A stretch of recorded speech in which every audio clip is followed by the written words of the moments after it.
오랜만입니다. 홍정수입니다.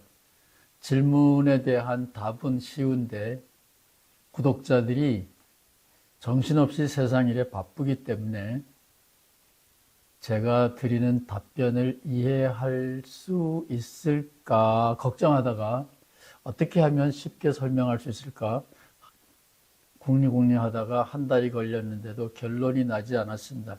그냥 섰습니다. 지금 보이는 다리는 금문교 샌프란시스코에 있는 다리입니다.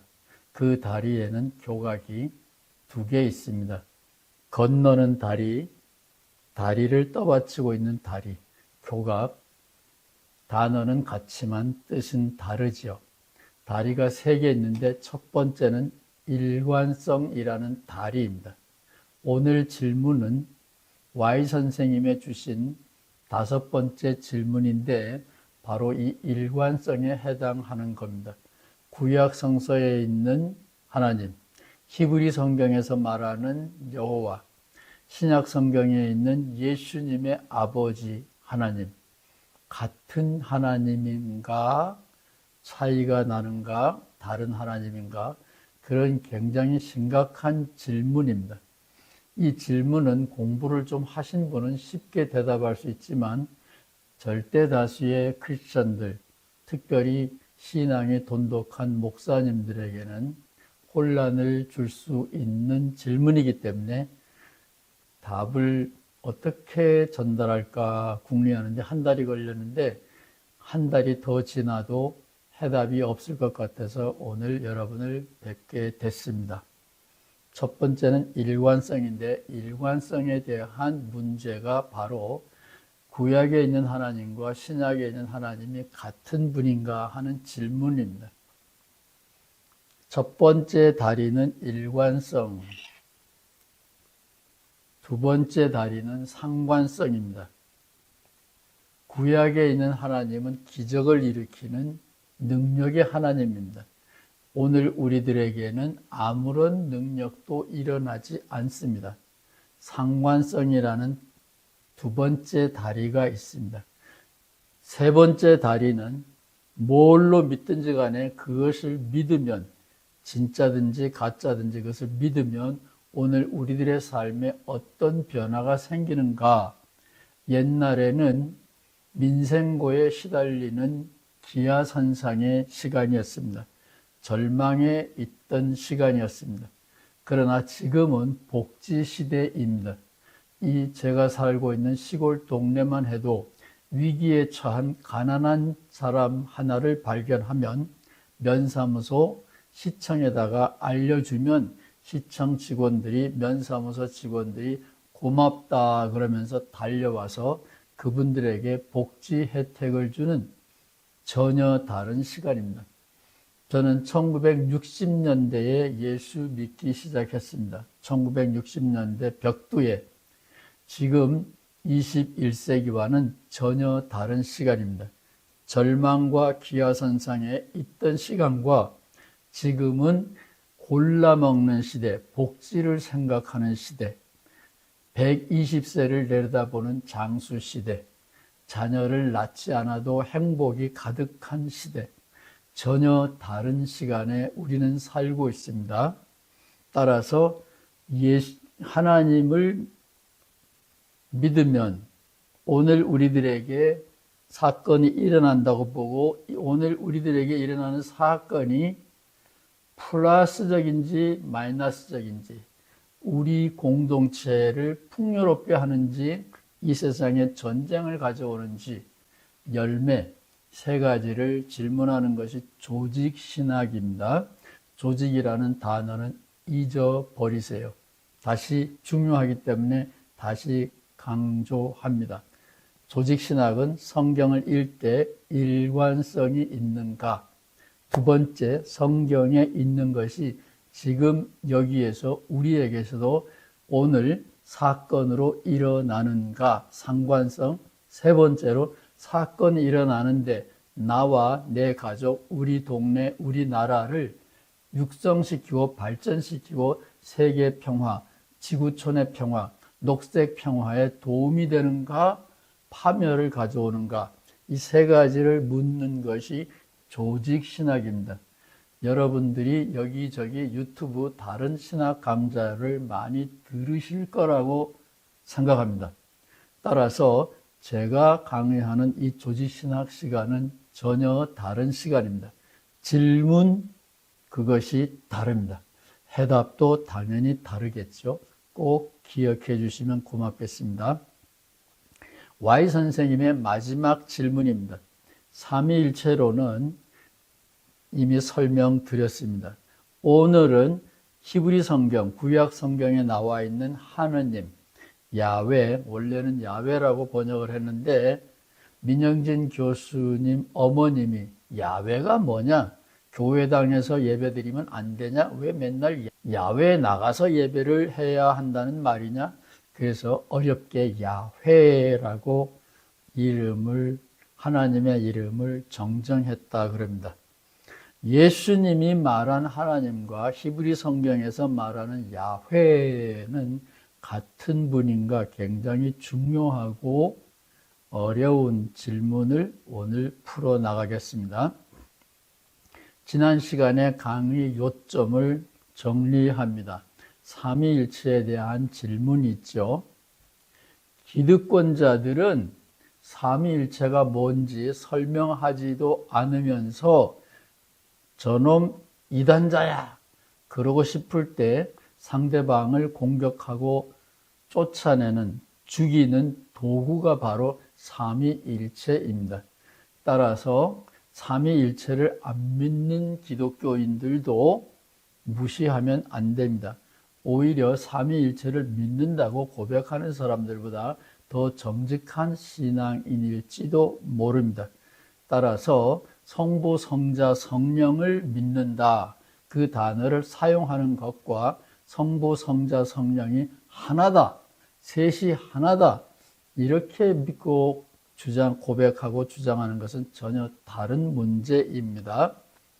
그러나 저는 서민의 입장에서, 귀족 신학이 아니라 서민의 입장에서 삼위일체를 중요하게 여긴다 말했죠. 불교를 빗대어서 예를 들었던 것 같습니다. 오늘 우리들이 베드로가 만났던 예수님, 베드로가 체험했던 하나님 나라, 사도 바울이 체험했던 예수님, 하나님 나라와 동등한 체험을 오늘 우리도 할 수 있다. 철학자, 신학자 키엘케고르도 같은 질문, 같은 결론에 도달했죠. 폴 틸리라고 하는 신학자도 삼위일체를 이렇게 설명했습니다. 삼위일체가 없으면 오늘 우리들이 만나는 하나님은 B급, C급, 싱거운 하나님 체험이 됩니다. 따라서 삼위일체는 체험의 언어로서는 중요하다, 필요하다, 그렇게 정리했습니다.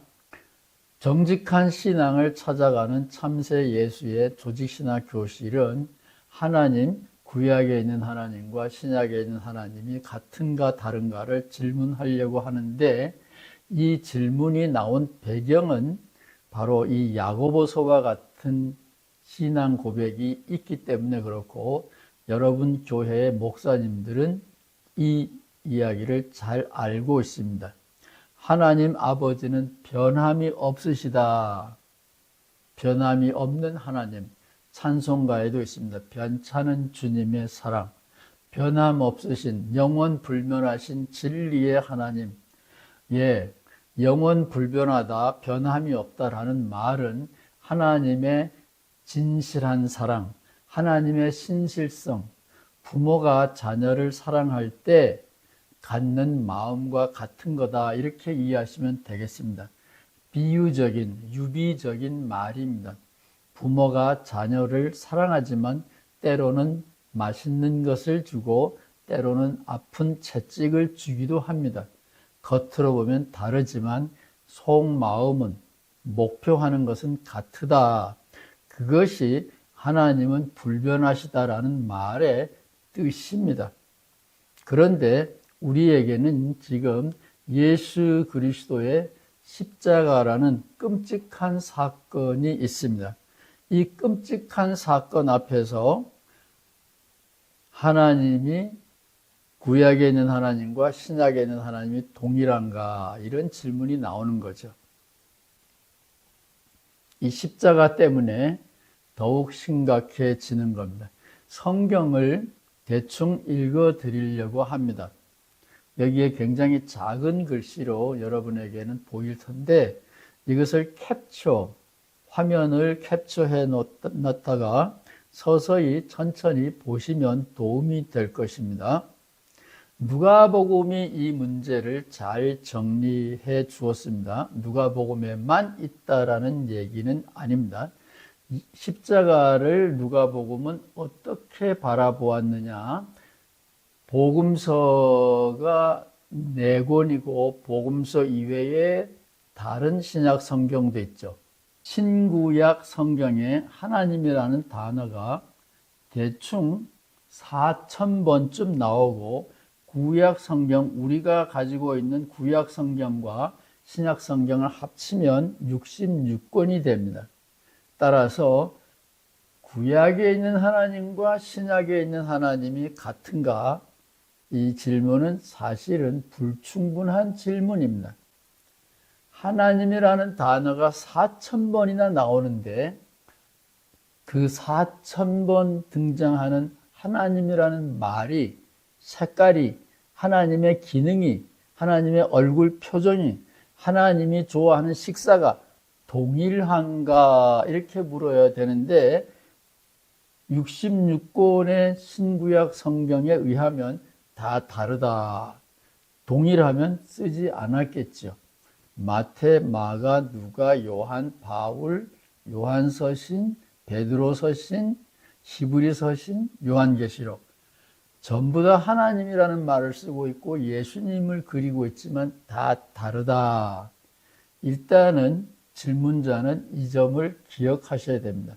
신약 성경, 구약 성경 합쳐서 4,000번이 등장하는데 그때마다 하나님은 조금씩 다른 얼굴을 등장하고 나온다.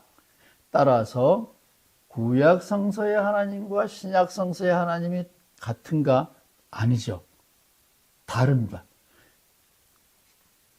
구약 39권, 신약 27권 그 속에 나와 있는 하나님이 다 다릅니다. 이제는 십자가를 한번 바라보려고 그래요. 누가복음은 십자가 사건을 이렇게 표현하고 있습니다. 누가복음과 사도행전은 같은 저자가 썼다고 말하죠. 누가복음 24장에 보면 부활을 믿지 않는 예수님의 제자들이 부활한 예수님을 만나가지고 딴소리를 하기 때문에 예수님이 안타까운 마음으로 예수님의 제자들, 도망가고 있는 예수님의 제자들에게 설명을 하는 과정에서 이런 이야기가 나옵니다. 누가복음 24장 20절 여러분도 캡처해 놓고 한번 직접 찾아보시기 바랍니다. 누가가 제자들의 입을 빌어서 이렇게 말하고 있죠. 여기서는 우리라 그랬어요. 예수님의 제자들이 자기들도 예수님을 믿지 못하고 도망가는 상황이기 때문에 누가가 예수님을 십자가에 못 박힌 그분들, 대표자들, 지도자들, 대제사장들과 도망치는 예수님의 제자들을 한 묶음으로 묶어서 우리라 그래요. 굉장히 정직하고 탁월하지 않나요? 예수님은 누가 죽였나? 유대인들 대제사장과 유대인들 지도자들이 죽였는데 거기에 예수님의 제자들도 같이 동참하고 있어요. 우리 지도자들이 죽였다. 이게 누가복음 24장의 이야기인데 사도행전으로 넘어가면 어떤가요? 사도행전에는 예수님의 제자들이 예수님의 부활을 믿고 예수님을 찬양하기 시작합니다. 그래서 여기에서는 예수님을 죽인 사람들이 여러분이에요. 베드로가 지금 설교하고 있는데 베드로 설교를 들으러 오는 청중들, 당신들이 예수님을 죽였어. 우리 하나님은 예수님을 살렸어. 누가복음 24장에는 제자들도 예수님을 죽인 무리에 속해요. 사도행전에 오면 예수님의 제자들은 예수님을 죽인 무리에 들어가지 않고 예수님을 찬양하는 성령 받은 그룹에 들어가게 됩니다. 차별화되고 있습니다.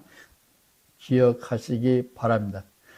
제가 이 질문을 주신 Y 선생님께 드리고 싶은 이야기는 이런 겁니다. 성경도 곳에 따라서 문맥에 따라서 하나님이 한 분이기 때문에 한 분 하나님이 이런 모습을 했다 저런 모습을 했다 이렇게 그리고 있기도 합니다. 따라서 선택은 본인이 하셔야 돼요. 예수님을 누가 죽였나? 유대인들이 죽였습니다. 왜 죽였나? 유대인들은 예수님이 유대인들의 하나님 여호와 하나님의 십계명을 공공연하게 파괴하는 범죄자이기 때문에 죽였습니다. 저는 이 유대인들의 관점이 옳다고 봅니다. 이 유대인들의 시각이 틀린 게 아니에요. 유대인들의 성경에 그런 사람은 죽이라고 기록되어 있기 때문에 그렇습니다. 따라서 십자가의 책임을 지고 있는 유대인들의 하나님과 십자가에서 다시 만난 기독교의 하나님은 질적으로 다릅니다. 당연히 다르죠. 그런데 유대인들은 초기 기독교인들이 다 유대인이었잖아요. 따라서 유대인들은 하나님이 둘이다라는 것은 옵션이 없습니다. 관념 속에 들어있지 않습니다. 따라서 같은 하나님이 우리가 알 수 없는 변장을 하고 나타났다. 요 정도로 생각할 수밖에 없습니다. 그것은 유대인들의 한정된 사고방식 때문에 그렇습니다. 예수님은 어떻게 생각했느냐? 이게 사실은 더 중요합니다. 예수님 십자가를 만들어낸 유대인들은 구약 성서의 율법을 문자 그대로 믿었고 그분들은 예수님이 자기네들의 하나님을 모독했다라고 보고 죽였습니다. 따라서 그 하나님이 1번이라면 예수님은 2번 하나님입니다. 예수님은 십자가를 지기 전에도 자의식이 있었어요. 나는 전통적인 1번 하나님이 아니라 나는 내가 본 참 하나님. 이 하나님은 틀렸습니다. 고쳐야 돼요. 성형수술을 해야 됩니다.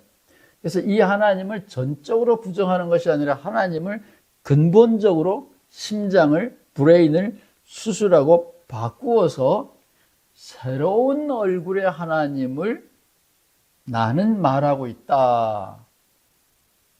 그런 자의식이 예수님에겐 있었습니다. 이게 굉장히 중요해요. 예언자들은 하나님이 말씀하신다 이렇게 말을 합니다. 목사님들도 성경에 가라사대 성경에 의하면 이렇게 설교하는데 예수님은 내가 가라사대 그렇게 말합니다. 따라서 예수님의 자의식 속에는 십자가를 만들어낸 여호와 하나님과 예수님의 하나님 제2하나님은 다르다. 예수님의 자의식 속에는 있었습니다. 이거 분명히 기억하셔야 됩니다. 마태복음 5장에 보면 옛사람은 이렇게 말했다. 옛사람에게는 하나님이 이렇게 말했다. 그러나 내 하나님이 아니라 나는 이렇게 말한다. 내가 하나님인 거예요. 하나님하고 대등한데 다른 말을 하는 겁니다. 주민등록번호는 안 바뀌었지만 내가 바뀌었다면, 치매가 걸렸다면, 혹은 다른 사람의 뇌가 내 속에, 내 안에 들어와서 판단을, 사물을 보는 시각이 달라졌다면, 주민등록번호가 동일하다 그래서 내가 동일한 사람인가요? 나의 의식이, 사고방식이, 판단력이 내가 달라졌다. 예수님은 주민등록번호는 야훼 하나님하고 같지만 예수님 제2하나님은 다르다. 예수님은 자의식이 있었어요. 요한복음에 가면 아주 더 노골적입니다. 아멘, 아멘, 레고. 나는 진실로 진실로 말한다. 내가 말하는 거예요, 내가. 따라서 마태복음이나 요한복음에 나와 있는 바에 의하면 예수님은 구약 성서에 있는 하나님, 특별히 그 시대의 대제사장과 서기관들이 이해하고 있는 하나님과는 다른 색깔의 하나님을 선포하고 계신다. 그런 자의식을 확실하게 가지고 있었습니다. 오늘 우리들의 문제는 제가 누누이 강조하지만 여호와 하나님은 이스라엘 민족의 부족신입니다. 일본 신을 우리가 숭배해야 된다 그러면 기분 나쁘지 않겠어요? 아마테라스를 한국 사람이 예배해야 된다 그러면 기분 나쁘지 않겠어요? 한국 기독교인들이 이스라엘 민족, 부족 하나님을 믿는 것에 대해서 불편이 없다라는 게 저는 너무 신기합니다. 창세기 28장 21절이 중요한데 우리가 알기로는 아브라함과 이삭과 야곱이 이스라엘이죠. 야곱이 별명이 이스라엘이 됐고 야곱이 이스라엘이라는 이름을 얻는 그 순간에 야곱이 하나님한테 이렇게 말합니다. 지금까지는 내가 당신을 우습게 봤어. 그런데 내가 지금 형을 만나러 가야 되는데 내 가족이 무사히 고향으로 돌아가도록 도와주면 당신 여호와가 내 하나님이 될 것이다. 그때부터 그 이전까지는 온갖 잡신들, 만몬, 귀신들, 돈을 숭배했습니다. 그런데 위기에 봉착하자 야곱, 아브라함의 하나님, 이삭의 하나님, 야곱의 하나님 그러죠. 아브라함이 뭘 믿었든지 이삭이 뭘 믿었든지 상관없어요. 이 야곱은 이때 처음으로 하나님은 내 하나님이야 결탁을 하는 겁니다. 여러분도 어떤 하나님이든지 좋아요. 여러분이 마음에 들으면 선택하셔야 됩니다. 하나님이 여러분에게 와서 날 믿어라. 날 안 믿으면 지옥 간다. 공갈 협박 넘어가지 마십시오. 이 성경이 제가 성경을 존경하는 이유는 이 성경이 정말 정직하고 진실하고 배울 게 참 많아요. 하나님하고 인간이 동등합니다. 키가 똑같아요. 하나님도 우리한테 잘못하면 야곱 이스라엘을 가시오. 나는 다른 신을 섬길 거예요. 이래요. 이게 얼마나 멋있습니까? 뭐 아버지의 하나님, 조상, 할아버지의 하나님 저리를 가라요. 야곱은 이때 하나님 당신 찬양하겠습니다. 조건부예요. 얼마나 멋있어요. 그 후의 이야기죠. 시편 여기저기 더 다른 데도 나옵니다. 여호와 이스라엘의 하나님. 이스라엘은 여호와는 이스라엘의 하나님. 한국인의 하나님은 아니에요. 일본 사람의 하나님도 아니에요. 중국 사람의 하나님도 아니에요. 열방을 벌하소서. 열방을 벌하소서. 그래서 예수님은 마태복음에서 옛사람에게는 하나님이 그렇게 말하지만 내가 가라사대 그러면 안 돼. 그러면 너도 죽고 나도 죽고 다 죽어. 마태복음에서 예수님은 진실로 진실로 말합니다. 옛사람의 하나님 아니야. 예수님은 그러니까 죽을 짓을 한 거죠. 열방을 벌하소서. 예수님은 그거 아닙니다. 오늘날 유대인들 책 샘플만 제가 이렇게 한국말로 번역이 된 거예요. 유대인의 눈으로 본 예수. 이거 읽지 마세요. 읽지 마라 그러면 여러분 또 꼭 사보실 거예요. 여기에는 십자가 얘기가 빠져 있습니다. 이 책의 핵심은 예수님은 유대인이었다. 철저한 율법을 잘 지키는 모범적인 유대인이었다. 그 다음에 이 왼쪽에 있는 책도 사도 바울은 기독교를 만든 기독교 창시자다. 오늘 우리들은 그렇게 말하고 싶은데 바울은 기독교인이 아니야. 예수님도 유대교인이었고 바울도 유대교인이었다. 이런 책 보면 안 돼요. 그래서 제가 대표로 보고 있는 겁니다. 이게 순엉터리 책입니다. 유대인들은 계속하여 기독교인들을 겁내면서 기독교 안에 들어와가지고 예수님의 독특성, 사도 바울의 독특성을 물타고 있는 겁니다.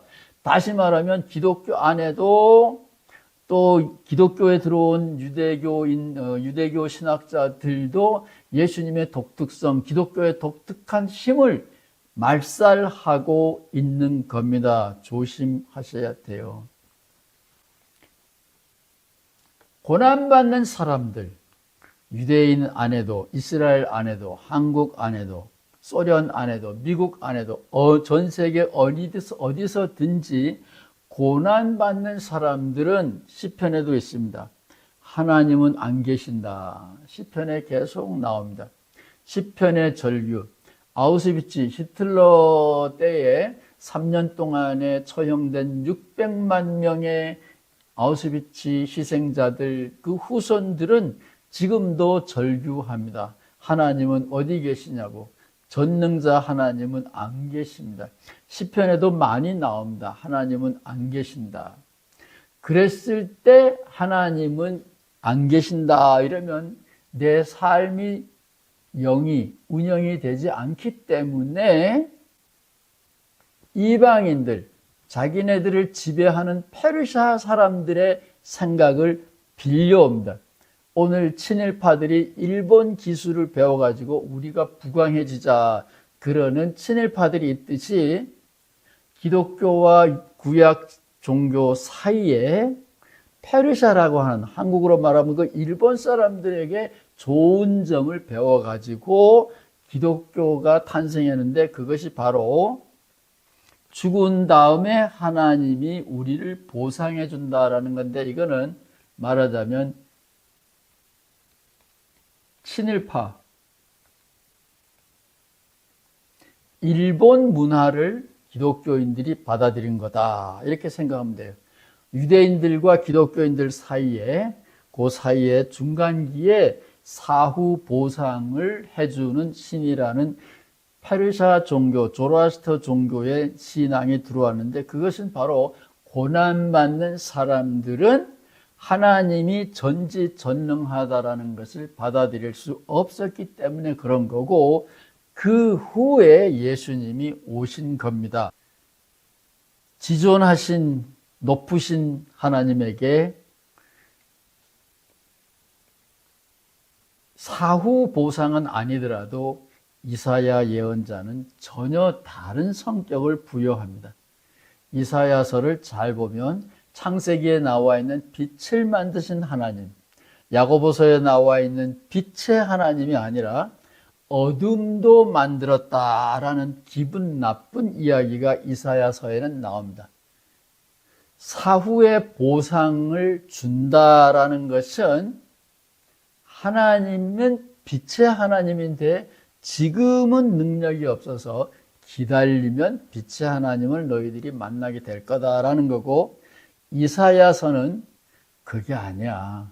우리가 몰라서 그래. 이 어둠 속에서도 하나님이 함께 계셔. 고난받는 사람들에게 이사야가 해주는 말인데 참 우습게 넘길 일이 아닙니다.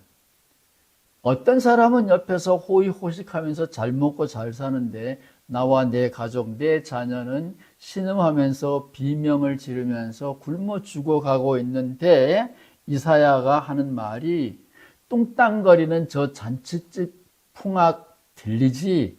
거기에도 하나님이 계시지만 너희들이 아픔, 신음, 비명 소리 속에도 하나님이 계셔. 이 이사야의 말인데 이게 위로가 되겠습니까?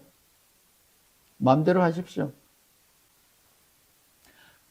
하나님이 하나라고 믿고 불변한다라고 믿는 사람들은 기득권자들, 행운아들의 노랫말이다 이렇게 저는 생각합니다. 출애굽과 해방을 경험한 사람들은 하나님이 전지전능하십니다. 한국에도 집값이 요즘 오르락내리락 한다 그러죠. 집값이 올랐을 때에도 내려갔을 때에도, 주식값이 올라갔을 때도 내려갔을 때도 영리하여 계속 돈 잘 버는 사람들이 있습니다. 전쟁할 때는 전쟁이 나서 평화로울 때는 평화로워서 계속 능력을 발휘하는 사람들도 있습니다. 그런 사람들에게는 불변하는 하나님, 영원하신 하나님, 빛의 하나님이라는 개념이 문제가 없습니다. 그런 기득권자들과 행운아들의 하나님과 예수의 하나님, 비극 속에서 고난받고 있는 사람들, 어둠에 처한 사람들, 인정받지 못하는 사람들의 친구였던 예수님의 하나님은 다른 하나님입니다. 이름은 같지만, 주민등록번호는 같지만 머리가 뇌수술에서 달라졌습니다. 심장 이식 수술을 했습니다. 주민등록번호는 같지만 머리와 심장이 다른 하나님입니다. 저는 목에 힘주어 다른 하나님이라고 말하고 싶습니다.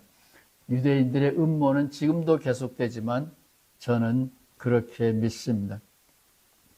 우리 앞에 있는 장애물은 이겁니다. 민족의 신 여호와 하나님과 지구촌의 예수의 아버지. 마태복음 28장 끝에 가보면 예수님께서 모든 민족에게 복음을 전하라 그랬죠. 유대교는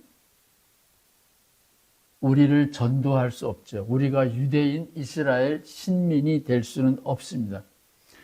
지구촌 곳곳에 다니면서 하나님 성부, 성자, 성령의 이름으로 제자를 삼으라라고 하는 예수님의 비전과 여호와 이스라엘의 하나님, 이것은 근본적으로 다릅니다. 성격 차이를 무시하고 있는 기성교회 참 한심스럽고, 따라서 신흥종파 기독교인들은 끊임없이 태어날 수밖에 없습니다. 기독교도 한때는 신흥종파였는데 지금은 세력이 커져서 기득권 종파로 바꾸었지요. 사도 바울이 사실은 유대교의 한 분파로 머물 수밖에 없는 초기 기독교를 독자적인 기독교로 만든 장본인이라고 말할 수 있지요. 따라서 사도 바울은 기독교를 이해하는 데 있어서 굉장히 중요한 겁니다. 그런데 주목하십시오. 이게 광야에서, 사막에서 예수님을 만나고 눈이 먼 사도 바울 선생님의 모습입니다. 여기 작은 글씨로 보면 1900년입니다. 1935년에 부활절 날 문선명 씨가 예수님을 보고 사도 바울처럼 기독교를 통일하고 세계 평화를 이룩하겠다라는 비전을 발견하게 됩니다. 제가 중요하게 여기는 건 이 대목입니다. 구약, 신약. 문선명 씨는 성약.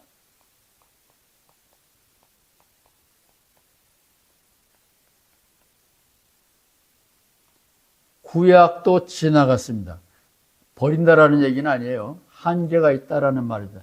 신약 성서도 한계가 있다. 지구 평화를 위하여 사도 바울보다 1900년 후에 예수를 만난 문선명 선생은 새로운 언약서를 만들어냈고, 생활 지침서죠. 그것으로 미국의 많은 청년들을 사로잡았습니다. 저는 문선명을 지금 찬양하고 있는 게 절대로 아닙니다. 사고 방식을 말하는 거예요. 기독교 목사님들 문선명 씨한테 배워야 될 게 있어요. 구약 지나갔다. 신약 지나갔다. 버린다라는 얘기는 아닙니다. 배울 게 있고 넘어서야 될 게 있다, 그러는 겁니다. 그래서 우리 시대에 맞는, 우리 공동체에 맞는 새로운 생활 질서가 필요하다. 이게 문선명 씨가 유언처럼 남기고 간 교훈입니다. 그것은 바울 선생님이 했던 것과 다를 바가 전혀 없습니다. 바울 선생님도 예수님을 만나고 나서 기독교를 보는 시각을 바꾸었죠. 예수님을 육체로 알면 안 된다. 예수님의 정신, 예수님을 영으로 이해해야 된다. 이런 것이 바울의 공헌입니다. 문선명 씨는 세계 평화를 위해서는 정신만 가지고 안 된다. 결혼을 혼혈, 인종 간의 간격을 넘어서는 평화 결혼을 추진해야 된다. 뭐 이게 골자는 그런 겁니다. 그래서 세계 평화를 위해서는 인류의 장벽을 넘어서야 된다. 이런 것이 새로운 생활 질서인데 이게 다 예수님에게서 배운 거다. 그런 겁니다. 새 기독교를 목사님들은 꿈꾸시기를 바랍니다. 예수님을 만나면 그렇게 될 거예요. 어떤 사람이 저에게 공개적으로는 아니지만 이렇게 시비를 걸 수 있습니다.